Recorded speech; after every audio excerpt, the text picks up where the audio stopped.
protezden sonra çok rahatladım. Dünya varmış dedim yani tekrardan. Etkisi Enerjik hissediyorum kendimi çok ve eski uyku halim kalmadı.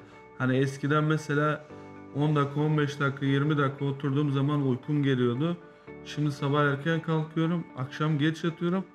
Yani bir 6-7 saatlik uyku yetiyor. Eskiden böyle bir şey yoktu. Evet, bir de protezden sonra kendinizi iyi hissedince biraz da gördüğüm kadarıyla kilo da vermişsiniz. Bu da bir artı olmuş. Aynen biraz daha. Peki protez etkisini ne zaman gösterdik? İlk Daha kullandığınız... ilk geceden fark ettik ve eşim çok rahatladı. Evet, Yani çok fazla tıkandığımdan o da rahatsız oluyordu ve ben de ertesi günü yani sabaha kadar ilk defa deliksiz uyudum. evet. Yani ben dedim böyle bir şey gerçekten mümkünmüş.